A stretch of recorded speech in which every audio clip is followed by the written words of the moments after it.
Hi everyone, it's Jeff here from Avada. Welcome back to the channel. Today we're looking at how to use the Avada Tag Cloud element. By the end of this video, you'll understand the various ways you can use the Tag Cloud element on your website. If you find this helpful, don't forget to like and subscribe, and click the bell icon to stay up to date with all new Avada videos. Alright, let's jump in. The Tag Cloud element allows you to display a tag cloud on your website. If you're not familiar with them, they are often seen on blog post sidebars, showing keywords that have been used in the posts. I've imported the classic shop Prebuilt here, and on this blog post we can see an example of the Tag Cloud element pulling the post tags.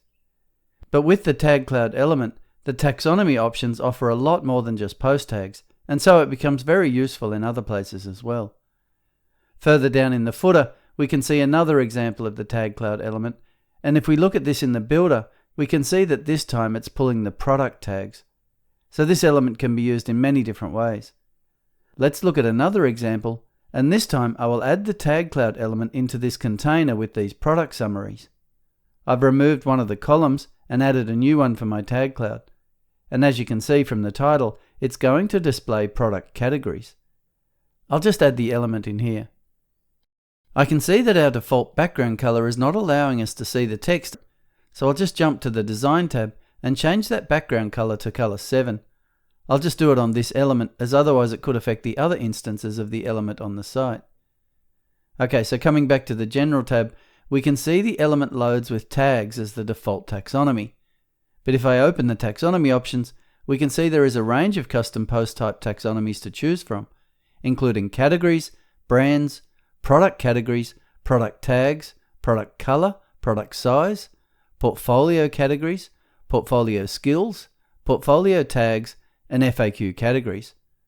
For my example, I'm going to choose product categories, but this shows just how many ways you could use this element. The next option down is order by, and here you can order by name, count, or random.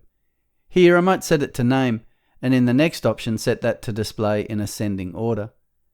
The Tag Cloud element got some new options in Avada 7.15, so if this looks different for you, make sure to update to the latest version.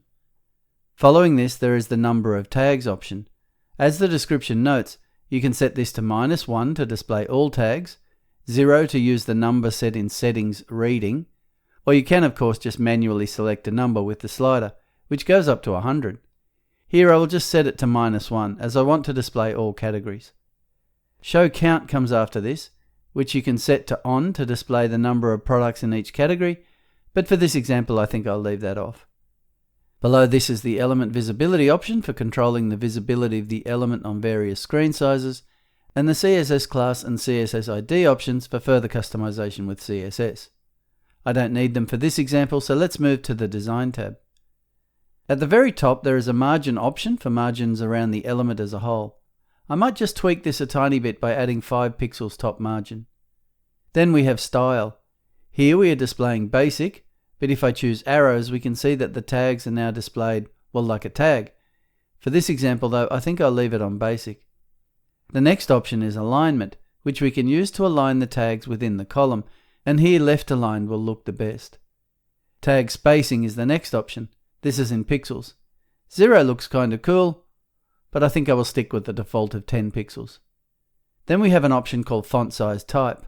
This is on static presently, but the other options are variable and range. What variable does is to size the fonts according to the number of items within that tag. So in this case, the more products in the category, the bigger the category font size. This might work on a blog sidebar, but it doesn't look so good here. Range is similar, but lets the font sizes float between a minimum and a maximum value, again based on tag count. So here I could set a range of 8 pixels to 13 pixels, and it would fit in my layout. But for this example, I think I will leave it on static. With that done, there is a font size option as well as one for letter spacing. Here I think I will just slightly increase the font size to 15 pixels and leave the letter spacing at the site default. Okay, following this there's an option for tags padding, which sets the padding inside the individual tags. And here I might just pad these out a bit, top and bottom, to 15 pixels. The next option is border size. There is a default 1 pixel border applied to the Tag Cloud element for backwards compatibility reasons, but we can't see that here as the border color is the same as the background color. But you can apply borders independently here, as well as set the border color for both the default and hover states. So if I clear the border with a 0 pixel border size, but add 5 pixel to the bottom, and then change the border color, we could do something like this. For my example, I'll just return this to how it was. The arrow style doesn't have a border, and so this option will only be visible with the basic style. Likewise, under this you can control the border radius in the same way. For my example, I think I will add some border radius here, maybe 6 pixels all around. For the arrow style, you can just control the top right and bottom right borders. Then comes an option called random colors. This does basically what it says, and you can apply it to the background, the text, or both. As the description says, when selecting both, the background and text will use the same color, but the background will be semi-transparent. If I just apply random colors to the background, the element updates and it looks like this.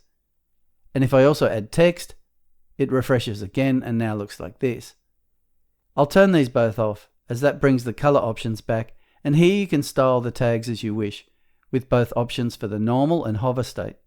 You can control the background color, the text color, and the border color, or with the arrow style just the first two. And then there is the usual extras tab with conditional rendering and animations for the loading of the element. I might just set the animation type to slide from the right at a speed of 1 second. Yeah, that looks good. Okay, there's an example of the Tag Cloud element. It's very versatile, and this can no doubt be used in many ways. And that's it for this video. If you found it helpful, make sure you subscribe to the channel for more Avada tutorials and deep dives. And if you have any questions or need help, feel free to create a support ticket. Our team is always ready to help. As always, thank you for choosing Avada.